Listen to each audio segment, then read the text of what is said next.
Okay, thank you. So I think that in this room everybody is convinced that the best model is modified gravity. But since sometimes we have small problems that we discussed this week, I wanted to know if there is an alternative and how are the big problems that we have in the alternative. So first, I will, of course, try. You know that the best candidate for the CDM was until now the WIMPs, and now we have not seen the WIMPs in the CERN, LHC, no sign of supersymmetry. So the best candidate of these models now is the light action, ultralight actions. And I just wanted to show you at the preliminary some recent Shen and Meyer 2022 a simulation of these, the massive CDM, I would call WIMP CDM, and the ultralight CDM or fuzzy dark matter. And you see the big difference is that you suppress the small scale structure. It's a little bit like the warm dark matter, where you prevent the, so at least they solve in this the missing satellite problem. So we'll speak about this fuzzy dark matter that we call it. And this action term, as you know, comes from the QCD, the quantum chromodynamic, where they had some CP violation to solve with an action. So we call it the QCD action, but it's much higher mass. Here it's much smaller mass, as we see, it's 10 to minus 22 eV. And why is there such a small mass? So it's not really an action, it's an ALP that we call here, action-like particle, with a very smaller mass than the QCD action. And why is it so small? In fact, as you know, in the massive CDM models, they have made simulation and they have the universal law, the NFW that I reproduce at the top right here. And it means that there are cusp with density slope, which is -1 and so on. And this is true for clusters, galaxies, and we know that if in clusters we see little cusp, in galaxies there is a core, so it doesn't work at all. This is one of the main problems of this massive CDM. So what they wanted to do is try to solve this problem in putting a particle which is so light that you have quantum effects, like the pressure force. So this particle is a boson, of course it's neutral, and it is a scalar. So it is like, not like the photon with spin 1, but a scalar. In fact, in the standard model, you have only one scalar boson, it's a Higgs boson. And this is one of these hypotheses here, a boson. So when you have accumulation in the center of galaxies, you could have a speck called Bose-Einstein condensate. And if this, the size of the condensate, which will be the quantum effects, so the quantum effect is measured by, quantified at the de Broglie length. And the de Broglie length is h, which is the Planck constant, over the mass of the action and the velocity. So if the mass of the action is very small, 10 to the 20, you will have this lambda de Broglie will be 1 kiloparsec to 2 kiloparsec. And the idea is that, that you can have a core in each galaxy, especially in the dwarf galaxies which are dominated by dark matter. We can measure the core very precisely, and it is 1 or 2 kiloparsec. In the Milky Way, we cannot because you are dominated by baryons, but in dwarfs you can. So that the Broglie will be exactly. So it's an extrapolation, of course. The quantum, in general, in laboratory, you're used to have very small scale. Here, it's a very high and audacious extrapolation. And then, since you have quantum pressure in this soliton, but you have also this good idea here is that you cut at the initial condition, you cut all the masses that are below, as a function of M22, which is 1, for instance, below 3 × 10⁸ solar mass in dark matter. So it's like a warm dark matter, you cut the spectrum. So it's a long story, in fact. In a coincidence, it's 40 years ago, so it's an anniversary of this action. It was proposed by Baldeschi, Gemini, Ruffini. They proposed either fermion or boson of this 10 to minus 24 eV. And they even show that there is a mass size relation when there is equilibrium. This is mr constant and the proportional, inversely proportional to m squared. So if you apply to the Milky Way with m 10 to the 12, you have a radius of 30 kiloparsec, which looks fine. Of course, it's built for that. and seen in 1994, built rotation curves of this, which look very conform with observations. And he used this pseudo-Lamberth-Colston boson, and this epoch it was favorable, which is a scala also. And Hugh et al. Proposed also some variant. I will not use variant like self-interacting. We have seen that the people were talking of self-interacting. So it's a scalar field dark matter, either self-interacting or not, but I will speak of non-self-interacting. And recently there has been a review, very nice, of Hugh, Ostreicher, Edward Witten and Tremaine, that revisit this problem and show that there are some constraints, in fact, and I will speak about this constraint. There are big problems in this, so maybe it's not an alternative, but it is the best model, I think, for the moment, in the CDM part. About the fluctuation spectrum, well, this is the strong point of massive CDM. It is also for the scalar fields at the end. You see the acoustic modes, the anisotropies of CMB. In blue, the CDM, and you see that the orange is exactly the same as blue, so you don't see even the blue behind. So the CB is very well reproduced. And the big difference with CDM is the mass spectrum, you know, P of K is a function of K. When K is larger wave number, you have the small scale. And of course, you are cutting, that's what I was telling them, you are cutting the small scale. So you are solving the missing satellite problem, at least in this case. Okay, so this has been simulated by a lot of people. I'll show you some of the simulation by Shiv et al. So it's much more difficult to simulate this kind of quantum particles than normal massive CDM because there are quantum effects. And you'll see at once in this picture, here there is two galaxies interacting. You have the core, soliton, so it was built to solve this core problem. And then what you see, it's striking, you have a lot of oscillation, fluctuation, and they are quantum fluctuations, in fact.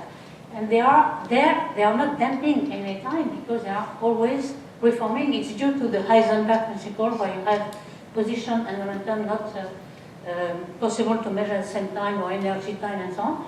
And these fluctuations are at a time scale which is much shorter than the dynamical time scale. So they will hit the disk of the stars, and this will put constraints on the model. And we want to know if we can already rule out this model or not. See, you see that these fluctuations are at any scale. In fact, you see 5 kiloparsec, you see the soliton, which is a core in each galaxy. You have a 50 kiloparsec, you have this fluctuation again. This is only dark matter simulation, and here you have the filaments, the cosmic web, 200 kiloparsec, and again you have a fluctuation. So it's a characteristic of this model. So the point that this might be, after the wind, which is dead, in fact the best candidate for this CDM, in fact, is that people are adapting their code to this. So there is an axion gadget. There is also a repo, which is a follower of the gadget, which treats better the relative instability. And there's an axi repo. So all the codes are adapted to solve the Schrödinger-Poisson equation, which is much more complex than the normal simulation, because it's much heavier, and then you have to have a very small time step to resolve the fluctuations. So you see here the massive CDM, the fuzzy dark matter. You see there is much less substructure. Here is the zoom. And one of the problems is that first they don't reproduce this rho in 1 over r, which is an observed fact. And you know that Donato et al., for instance, have noticed that in any galaxy you have surface density constant, so rho in 1 over r, or the core of the dark matter. And this is exactly the critical MOND surface density, which is correlated to A0, the acceleration. So they don't reproduce that, but they reproduce, well, analytically, they reproduce the RC to the -4 instead of -1. And, well, a very interesting comparison between massive CDM and FDM shows that the FDM reproduce about the same kind of structure that CDM when you cut the small scale structure. So finally, the simulation looks like the same, but it's only the initial conditions that is different. So if you cut the small scales, you see the CDM is there at the top in blue, and in dash you have the CDM when you cut the small scale, and in number structure, the function of Z, you have about the same kind as the FDM, which is in orange, or in mass. So it's about comparable. Okay. Here you see how you solve the core. In blue, the massive CDM. In orange, the FDM. So all these curves are evolution in redshift. Here you see also the velocity. In fact, you see in a massive CDM, blue and white, that you never reach equilibrium. You always evolve. And that's why they claim that this problem here is not a problem, because they don't reach these ratios, but they reach another one. Okay, so I will pass, I have not much time. Here you have a recent simulation by May and Springer with axi repo, where they solve also this, and again you see that when you make the fuzzy dark matter and the massive one, and you see that it is exactly about the same if you take the initial condition of the CDM with a lot of small scale structure, and without, it resembles. So even if it is very difficult to solve the Schrödinger-Poisson, you don't need, because the evolution is the same, it's only the initial conditions. The only thing is that they have not as fragmented filaments. You see the number of structure when that is the blue massive CDM. In fact, in the other cases, you have more difficulty to find the friend of friends or the other, something. So they try to do it here. You see this fluctuation is very difficult. And one advantage is that the dark matter is much more difficult to code, but when you want to have hydrodynamics, in the normal CDM it's a very huge step. Here it's not, because you have already a very small time step.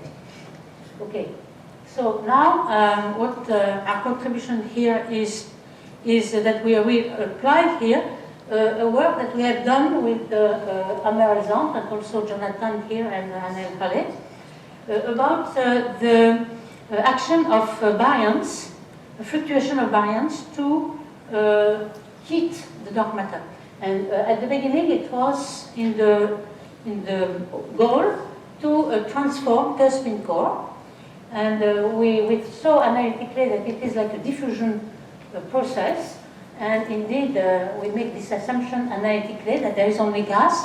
And when you have only gas, you have two possibilities. Either you form your galaxy with a lot of clumps, and then the clumps, by dynamical friction, come to the center and you heat the dark matter. Or you have feedback, constantly feedback with supernovae, turbulence, and so on.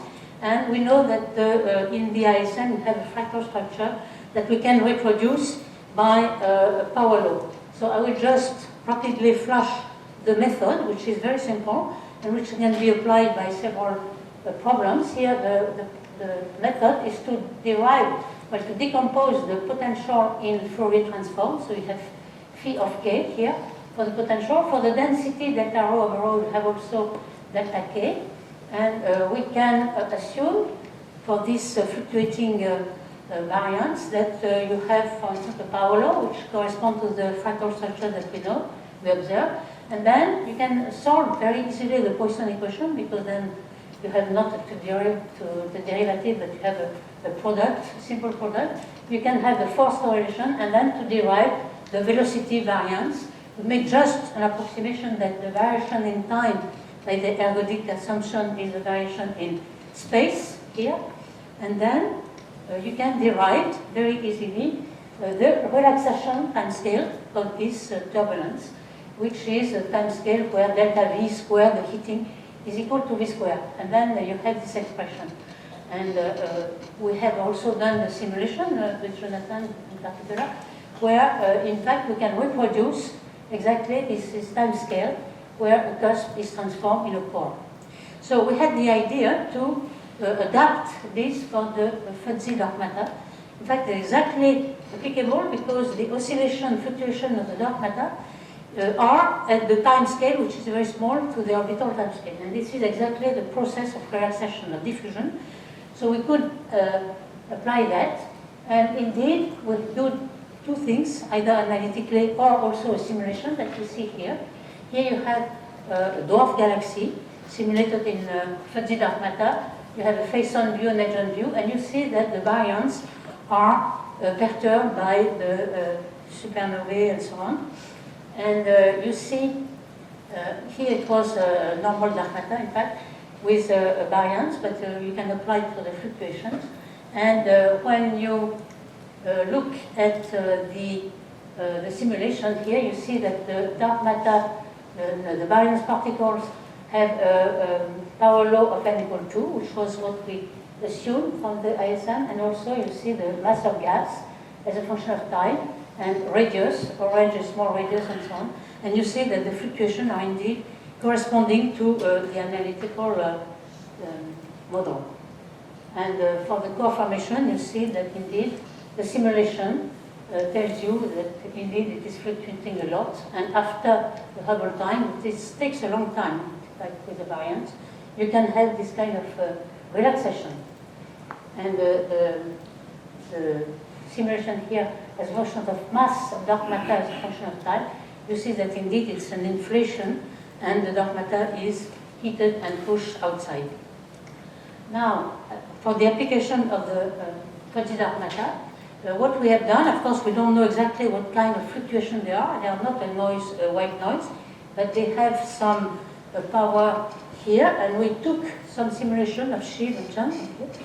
And here you see that one kind of simulation, it is the power spectrum, the fluctuation. We put that in the analytical equation that I put already in the slides.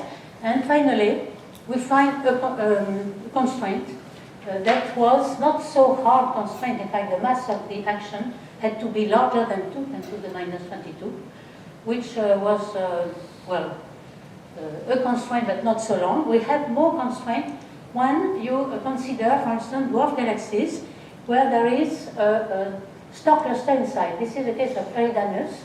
You see a dwarf, ultra-faint dwarf galaxy, there is a star cluster. And if it is in the core region and around where there is fluctuation, then it should be heated and destroyed. And the mere existence of this star cluster can put a constraint on the mass, and this is much more constraining, 10⁻⁹ eV. And you see that Marsh and Niemeyer have also done the same kind of thing with our equation, in fact. And you see that indeed, either you have the core, which is smaller or larger with respect to the nuclear star cluster, that you can have this kind of 10⁻⁹ eV constraint. So you have strong constraint, in fact, due to the existence of this. And then I will also show some interesting prospect for this recent James Webb observation, that you have a lot of galaxies at high redshift. We have also talked about this in this meeting. And this was applied with modified gravity of Planck, and also with CDM of a fuzzy dark matter. And what their argument is that since you can cut the small galaxies, you are not pushing too much UV in the universe. With massive CDM, it's a problem, because if you have a large number of big galaxies, you have also a large number of small galaxies, and then you are out of the limit of what we find in the Planck for the ionizing photons. So finally, if you can cut, and this is true also for warm dark matter, but warm dark matter is less favorable now because the sterile neutrino has not been confirmed really. So here you see that this kind of proposition, hypothesis, can mitigate the problem of the James Webb observation. Okay, so I will finish with my summary, just telling that the state of the art now in CDM, in fuzzy dark matter, has a lot of problems. I will not repeat all that. Maybe I've not been able to speak about the interaction of the soliton and the supermassive black hole in the center. Maybe there's the same order of masses and there could be some problems, so it can be another constraint. Lyman alpha forest, there is a recent Nori-Eton limit on this, which is also very high, 21, 10⁻22, because of the small scale structure that they see in the Lyman alpha absorption in front of quasars. And well, we have also a lot of problems for the denser and more massive galaxies, but we will stop there. So thank you.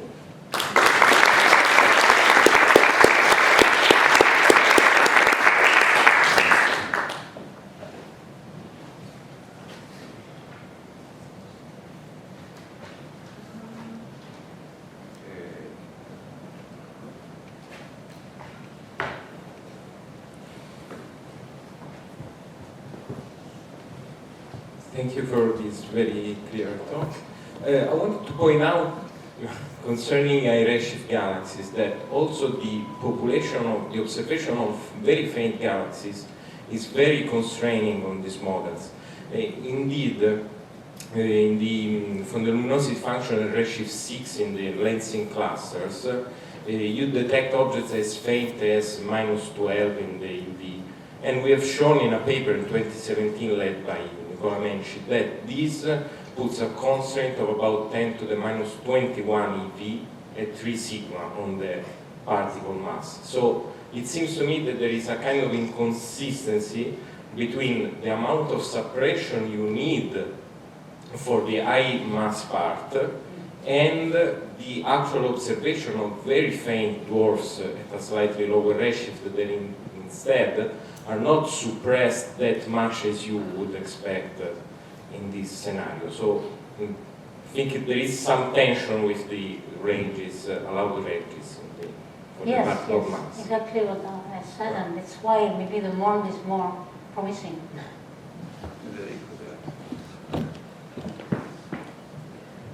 I have a closely related comment, because we know that ultra-faint dwarfs around the Milky Way contain the oldest stars and the most metal-poor stars that we know of. So these objects must have formed very early. So it seems to me that this problem actually, these models have a substantial problem in forming ultra-faint dwarfs. Well, we don't know statistically how many there are. Here we have to look at the function, which depends on the mass of the action and so on. I agree with you, but it's not here to quantify it very. Yes, while you transfer the microphone there, I should say that there are, of course, other constraints that Francoise mentioned. But from my own institute, Barr and Bloom and so on, they simply compared with rotation curves, and they show that it doesn't work at all unless the mass is about 20 maybe, -20. Okay, so we have a -19, it's already more So constrained. it's not quite compatible with what you need to relieve the forecast. The ACPT is an alternative to both dark matter and MOND, and it leads to a weak field force law, very similar to MOND, the difference being the source term. And there's nothing inserted by hand in order to solve phenomenological issues. The gauge field components emerge naturally in order to restore gauge invariance to the Lagrangian. And I also have 4 experimental predictions, which are cheaper and easier to do than any of the dark matter searches. And there's no problems with the bullet cluster. I'm happy to explain this to anyone in How is mathematics. this related to the talk? It says, is there an alternative to MOND? And I say yes, ACPT. That's it. Maybe can Francoise explain again why that from the top relation, which is actually a MOND indicator, this surface density. Yeah. So why is that this one doesn't reproduce? Also, why is it so steep? Could you go back to where where you're trying to explain it? I just want to understand. And also, it doesn't settle. You also said. Yes, this one? Just to understand what's going on. Yeah. Well, they say that the 1/4, what is predicted by the analytics here is never attained because they are never in equilibrium. But you can see here what they have, in fact. But the real galaxies go on the R inverse to R, very opposite, I mean, very different. Yeah. So why is that they predict this way? It is the physics of this FDM. So it must create tension with observations. Yes, Very exactly. strong tension. Exactly, that's what I mean. So it doesn't really solve the small scale structure problem. It didn't deliver what it promises. Questions? If not, let's say.